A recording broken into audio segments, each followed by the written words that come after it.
Have you ever wondered what it would be like to play GoldenEye off a lethal dose of Benadryl?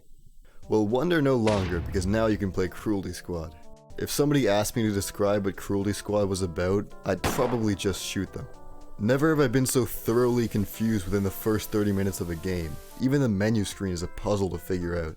It's probably the only first-person shooter where I was browsing the fucking stock market before I even touched a gun. Once you figure out that the first level is unbeatable because of the Satan door blocking your path, you can move on to the actual first level, Pharmacokinetics. Here you'll find out that the main point of the game is to kill all of the targets in a given level, which makes the game sound a whole lot easier than it really is.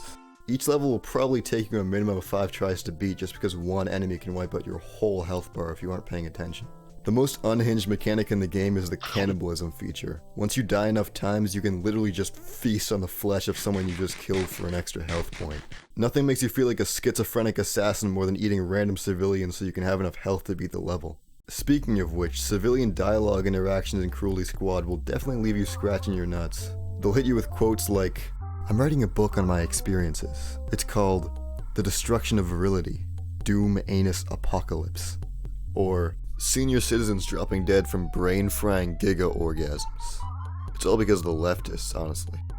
And for some reason, most of them just won't shut up about Gorbino's quest. Like, what the fuck is Gorbino's quest?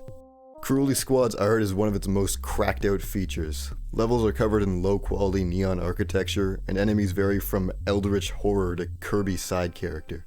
The game generally has a low-quality N64 GoldenEye aesthetic that both enhances the fever dream feel of it and helps the old bucket of bolts run out without any major lag. Probably my favorite feature Cruelty Squad has to offer is its upgrade section. Once you make enough money from beating levels, you can buy armor, bombs, speed upgrades, and even a grappling hook, which just so happens to also be your appendix.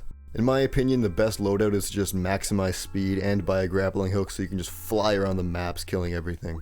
Every stat increase also decreases another stat, so higher speed means that in turn you'll have lower defense, but it's totally worth it when you can just fucking...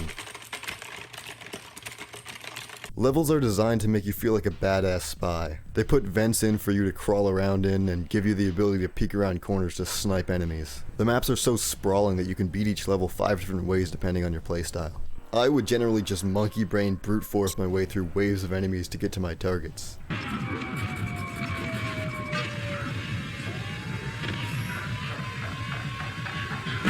As easy as it is to die, it's even easier to kill. So combat revolves around who can react first and most accurately, placing an importance on memorizing enemy positions and never leaving your back open to attack.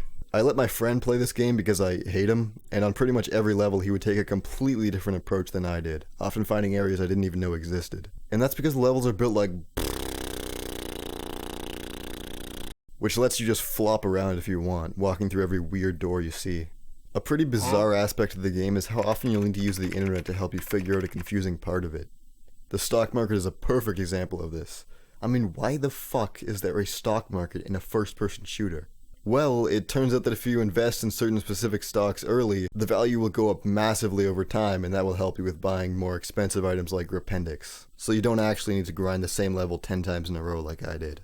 There's also tiny details like this shop in the second level, which becomes incredibly important later on, and you literally cannot continue the game without getting this death surgery perk from the shop owner. It's a minor issue, but just know that if you get stuck, there's no shame in giving up and googling a playthrough. I honestly have a hard time ranking how good this game is because of how much bullshit it expects you to put up with. On one hand, the game withholds a shitload of information from you, making for one of the most disorienting gaming experiences of all time, but on the other hand, you can drive a forklift. So yeah, Gorbino's Quest was a pretty good game. One of the better fishing simulators I've played.